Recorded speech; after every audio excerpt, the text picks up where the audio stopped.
Everybody, thank you for coming here this afternoon for this media briefing. I do want to let you know who you're going to be hearing from today and who is standing right over here. First of all, we have Brian Toth, Executive Vice President of the Fraternal Order of Police, Capital City Lodge number 9, Gahanna Chief of Police Jeff Spence, Gahanna Mayor Laurie Jadwin, and Tim Becker, Gahanna's Director of Public Safety.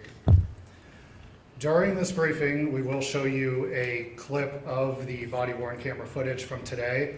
I know you'll probably want to shoot some of that off of the screen, either during this press conference or right afterward. I will be sure to email that to all of you so you have a digital copy as well. But first, I'm going to turn it over to Mr. Toth.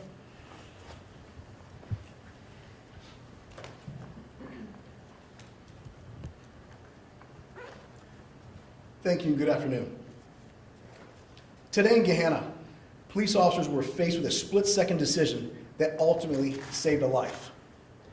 Officers responded to a call involving a person in crisis who was armed with a knife and threatening to harm a family member. Despite repeated commands to drop the weapon and comply, the individual refused. Sadly, he made a choice to not surrender peacefully and comply with officers. The actions taken by our officers were in direct response to that threat posed by the suspect. Their decisions were driven by a commitment to protect innocent lives. This incident is a stark reminder of the dangers law enforcement officers face every single day. Just weeks ago, a Hamilton County deputy sheriff was run down by a father that had lost his son. That deputy was killed. Yesterday, a Morrill County deputy was laid to rest after being fatally shot in a gun battle. 8 days ago, 2 Mifflin Township police officers were shot by a non-compliant citizen. One remains hospitalized. One has been since released with a long road to recovery. And last week, a Union County deputy was involved in a life or death shootout with an armed suspect. And hours earlier today, a police-involved shooting in Knox County, Ohio. And today, right here in Gahanna, officers were confronted with another life-threatening situation. A person in a mental health crisis brought a deadly weapon into a volatile situation and attempted to harm a loved one. Officers were left with no choice but to use deadly force to prevent a tragedy. Their swift actions not only saved the life of a victim, but they also immediately rendered life-saving aid to the wounded suspect. These are impossible situations, ones no officers hope to face ever in their career. But as law enforcement professionals, we have a sworn duty to protect and serve, and to take necessary action to stop imminent harm. That is exactly what Gahanna Police did today. Next up is Chief Spence.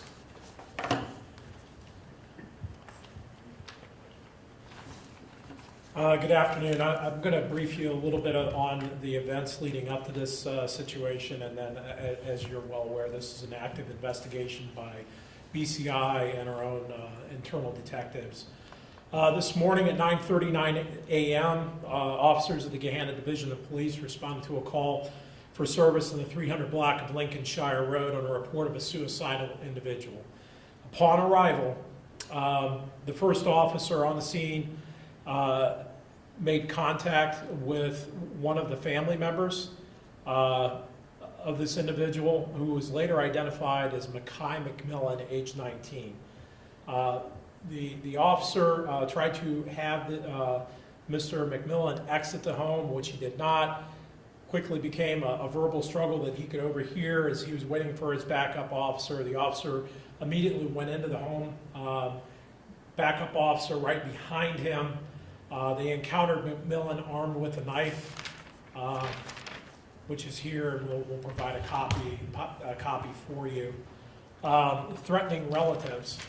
Multiple commands, over a dozen commands to drop the weapon were announced by the officers as he was in inches, and I say inches, of a potential victim. As body camera footage will show, the officers gave over a dozen commands. When he refused, one officer fired a service weapon, striking McMillan. The officer who fired his weapon immediately began rendering first aid and calling for medics to arrive. Our medics at Mifflin Township were there within moments of the situation unfolding. McMillan was alert and speaking when he was transported to Grant Medical Center. No one else in the home was injured. No officers were injured. As I mentioned, a knife was recovered from the scene. At present, McMillan is charged with 1 count of felonious assault in Franklin County Municipal Court.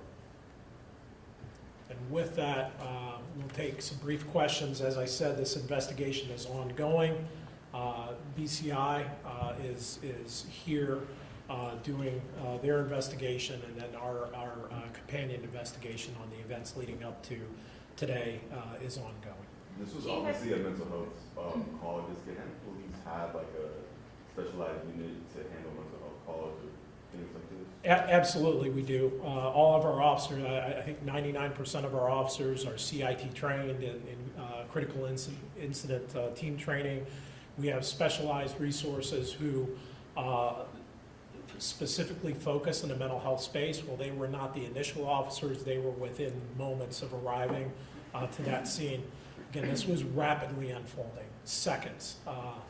And again, as the call was a mental health call, somebody threatening suicide, but on our arrival, this was an active, violent, felony assault of a family member in progress.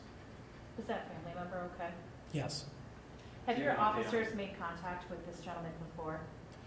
We've had other contacts, nothing recent, but yes, we've made contact with him in the past. Do you have the latest on his condition? No. The latest on the condition was serious condition, I believe, at Grant Medical Center. Was the family member treated? No injuries were sustained by the family member, and no injuries to the officers occurred.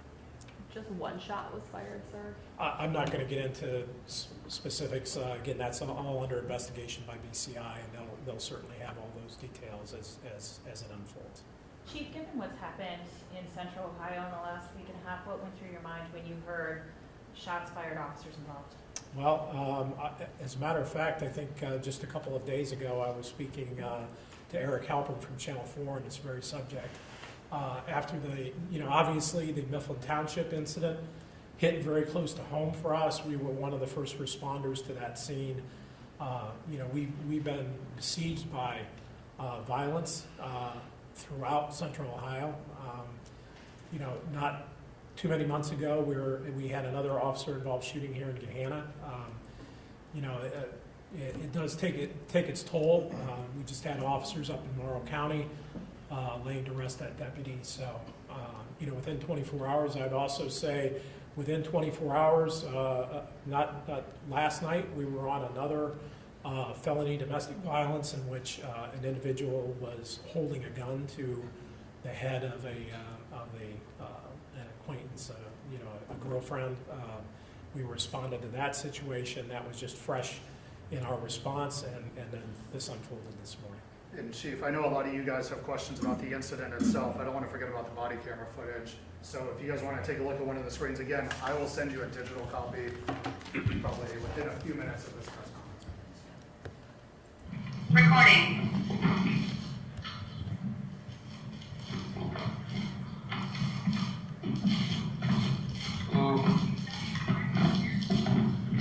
Yeah, they kind of gave me like a brief description of what's going on, if you just want. I guess the only option is to have to take him to the hospital or have it. Yeah, so we'll talk to him. So he said he. Bring him out and then call me. I gotcha.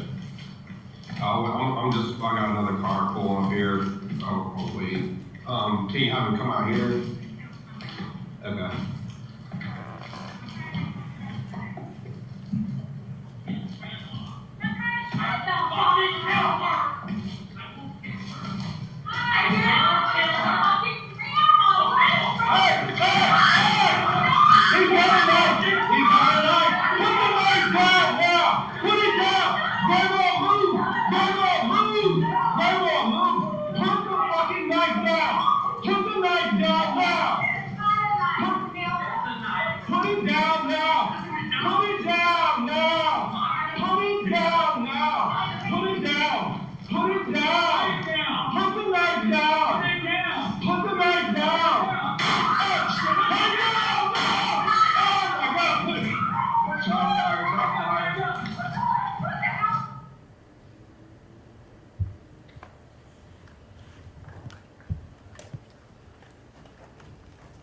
We'll certainly work on providing that copy. You know, obviously, due to redactions that are required under Ohio law, we have to blur some of this video. The knife is very clearly seen in very close proximity to not one, but two family members. With that, Just to confirm, at the beginning of the video, that individual the officer's talking with is a family member. that is correct. There are two family members, one outside who subsequently goes inside, and there was a second family member. It's a split level going up the stairs, and that other family member was the one essentially in contact with Mr. McMillan. Thank you, guys. Thank you. Thank you. Of this. Do you have the spelling of his name? It'll be in the release. Yeah, it's in the Just give me